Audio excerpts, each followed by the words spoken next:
Welcome to Destination Newry News. The murders of Cathy Dinsmore and Marion Graham sparked shock in the community. Their bodies were found with multiple stab wounds in a forested area near Izmir in Turkey, and a local waiter, Recep Çetin, was arrested and charged with their murder. Mr. Çetin claimed to be 17 years of age, but bone marrow tests have shown that he is in fact 22, and there is an application for him to be tried in an adult court. The lawyer for the Dinsmore and Graham families, Mr. Baris Kaska, is currently in Newry giving an update to the families, and he has agreed to give an interview to Destination Newry. I'm joined now in the studio by Mr. Baris Kaska, who is the lawyer for both families. You're very welcome. Thank you. So can you tell us about the new developments in the case? Yes, I'm trying to. For a long time we are looking for the indictment belongs to his father participation and also DNA test outcomes. So we already received the DNA test results, and also the indictment belongs to the father was accepted by the heavy penalty court in Turkey. So what evidence was used in the father's indictment? Right. First of all, I would like to remind you the background of it. At the beginning of the incident was happened, we didn't believe that these murders just can be committed just one person who is 17 years old. After a while, as you know, the bone marrow test results came that proof confirms that he's 22 years old.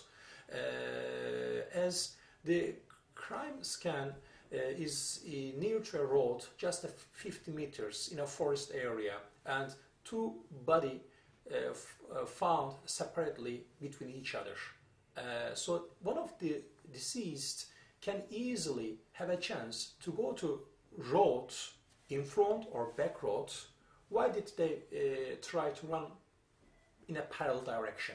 So these are the questions we are always in my minds, but of course we have to wait the DNA test results. And now, very basically, what the test says, DNA traces were found in a shoe belonging to one of the victims. Tests show two distinct DNA profiles of two people who are genetically related.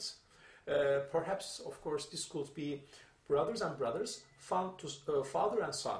So, but this DNA confirms there were definitely two men in the crime scene.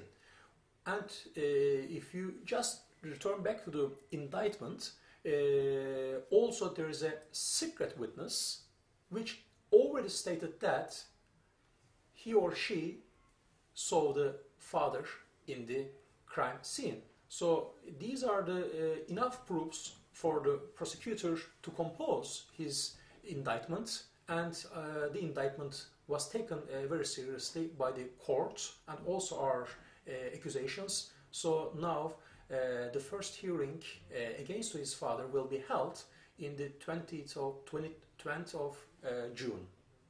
And where is the father now? The father is now in prison, but he will be taken to the first hearing in 20th of June.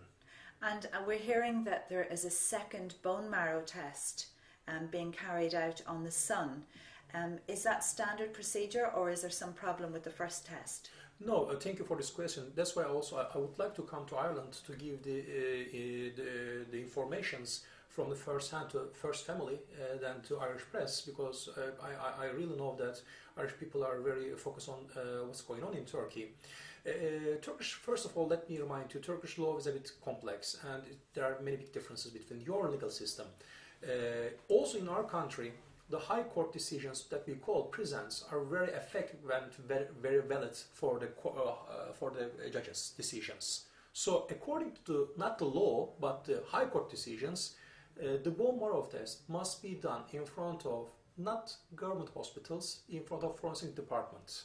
The judge, at the beginning, we can say that murder appreciation, chose to send the file and the Recep to the government hospital, and 7 doctors confirms that with after many tests he is not 17 years old and he's not juvenile, he's 22 years old.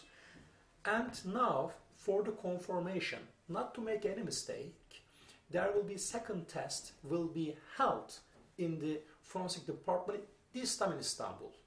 But if you ask me, there will be any changing? I don't think so, because when we checked the file, hospital file, everything was done very carefully.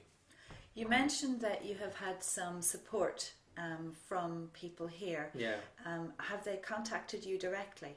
Well, actually, thank you for this question, because I would like to thank you also to give this opportunity to tell the developments. Also, your mayor Charlie Casey, Margaret Ritchie, your MPs, Conor Murphy, Michael Bradley, and the others also, Irish people also sent mails to us to support the case and in order to settle the fair justice in our case.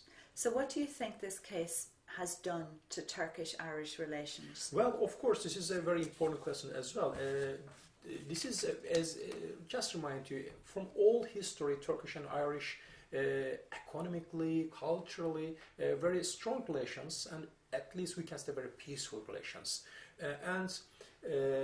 Irish people understand this is a one-off event, and Turkey is still a safe place for holidays, and this is a crime just between individuals.